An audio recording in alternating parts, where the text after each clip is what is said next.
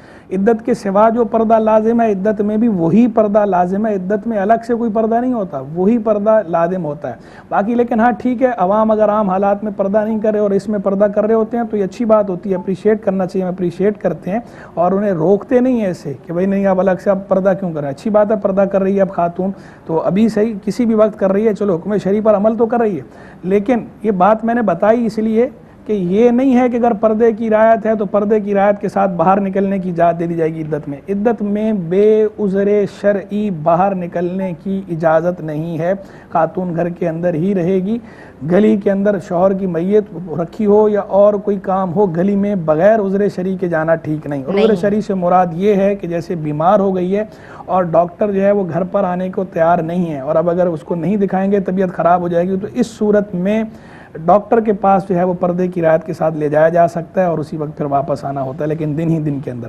باوضو اگر کوئی شخص ہے اور پھل وغیرہ کاٹتے وقت صفائی کی نیت سے اپنے ہاتھوں کو یعنی وہ واش کرنا چاہتا ہے یا چاہتی ہے تو اب وہ جس پانی سے دھوئے گی وہ پانی مائع مستعمل ہو جائے گا؟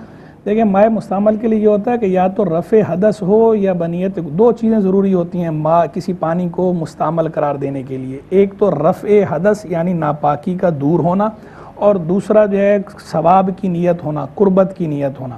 تو قربت کی نیت کا مطلب یہ ہے کہ کسی کا وضو ہے پہلے سے ہی اور وضو پر وضو یعنی تازہ وضو کر رہا ہے تو تازہ وضو کر الوضو الوضو نور علی نور ثواب کی نیت سے ہے تو اس سے پانی مستعمل ہو جاتا ہے جب بدن سے جدا ہوگا تو، اور دوسرا حدث، رفع حدث جو ہے، رفع حدث سے مراد یہ ہے کہ کسی آدمی کا وضو نہیں ہے یا غسل نہیں ہے تو جو حصہ دھلے گا تو اس حصہ بدن سے ناپاکی دور ہو گئی، وہ جس وضو غسل لازم تھا وہ ناپاکی دور ہو گئی تو اب وہ رفع حدث ہے۔ تو یہ جو صورت مسئولہ ہے جو انہوں نے پوچھی ہے، تو چونکہ اس کے اندر وضو پہلے سے ہے، رفع حدث تو ہو نہیں رہا، اور نیت ثواب کی بھی نہیں ہے، صرف جو ہے وہ صفائی ستھرائی کی نیت سے وہ ایسے کر رہی ہیں، تو نہ نیت ثواب پائی جا رہی ہے، قربت کی نیت بھی نہیں ہے، رفع حدث بھی نہیں ہے، تو اس پانی کو مستعمل نہیں کہیں گے۔ ارم فاطمہ نام رکھنا کیسا ہے؟ ارم فاطمہ نام رکھنا جائز ہے، درست ہے، ارم فاطمہ نام رکھنے میں حرج نہیں ہے، لیکن بہتر یہ ہوتا ہے کہ نام جو ہے وہ پورے ایسے رکھے جائیں کہ جو خواتین اسلام کے نام پر ہو، بچیوں کے، صحابیات کے نام پر، تابعیات کے نام پر، اگرچہ یہاں فاطمہ آ رہا ہے لیکن پورا نام ہی ایسا ہونا چاہیے، یہ اولا اور انسب اور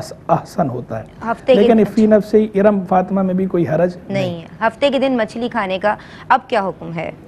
ہفتے کے دن مچھلی کھانا جو ہے وہ جائز ہے، جس طرح اتوار کو کھانا جائز ہے، پیر کو کھانا جائز ہے، منگل، بدھ، جمعرات، جمعہ، جس بھی دن آپ مچھلی اگر کھائیں گی تو مچھلی کھانا آپ کے لیے جائز ہے، شریعت منع نہیں کرتی۔ رہ گئی بات یہ کہ اگر انہوں نے قرآن مجید کے اندر جو پڑھا ہے تو لیکن وہ بنو اسرائیل کے بارے میں بتایا گیا ہے، بنو اسرائیل کا حکم تھا، بنو اسرائیل کی جو شریعت تھی وہ شریعت منسوخ ہو گئی، ہماری شریعت کے اندر ایسا کوئی حکم نہیں ہے، اور ہم پابند ہیں اپنی شریعت پر عمل کرنے کے، تو جن چیزوں کی اجازت ہماری شریعت کے اندر ہے ان کی اجازت ہے، چاہے وہ پچھلی شریعتوں میں ممنوع ہی کیوں نہ ہو۔ اور یہ تو حضور جان عالم علیہ السلام کے طفیل، ہم پہ اللہ کا بڑا فضل ہے کہ ہمیں بہت ساری چیزوں کی اجازت ملی ہے جو پچھلی امتوں کو نہیں تھی۔ یہ تیمم کرنے کی اجازت ہمیں ملی ہے اس امت میں، پچھلی امتوں کو تیمم کی اجازت نہیں تھی۔ پوری زمین کو جو مسجد قرار دیا گیا ہے، پاک قرار دیا گیا، اگر ناپاکی نہیں ہے تو کہیں بھی کسی بھی زمین پر اگر نماز ادا کریں گے نماز ادا ہو جاتی ہے، یہ سہولت ہمیں حاصل ہے اللہ کے محبوب کے طفیل، پچھلی امتوں کو یہ حاصل نہیں تھی۔ ایسی کپڑے پر نجاست لگ گئی ہے، دھو دیں، دھونے کے بعد کپڑا پاک ہو جائے گا، جو پاک کرنے کا طریقہ ہے اس طریقے کے مطابق کریں گے پاک ہو جائے گا، یہ سہولت ہمیں حاصل ہے۔ پچھلی امتوں کو حکم تھا کہ وہ کپڑے کا وہ حصہ دھونے سے پاک نہیں ہوتا تھا، وہ کاٹنا پڑے گا، یا اس حصے کو آپ جو ہے وہ ڈم کریں گے، وہ حصہ آپ استعمال نہیں کر سکتے، لیکن ہمیں یہ سہولت ہے۔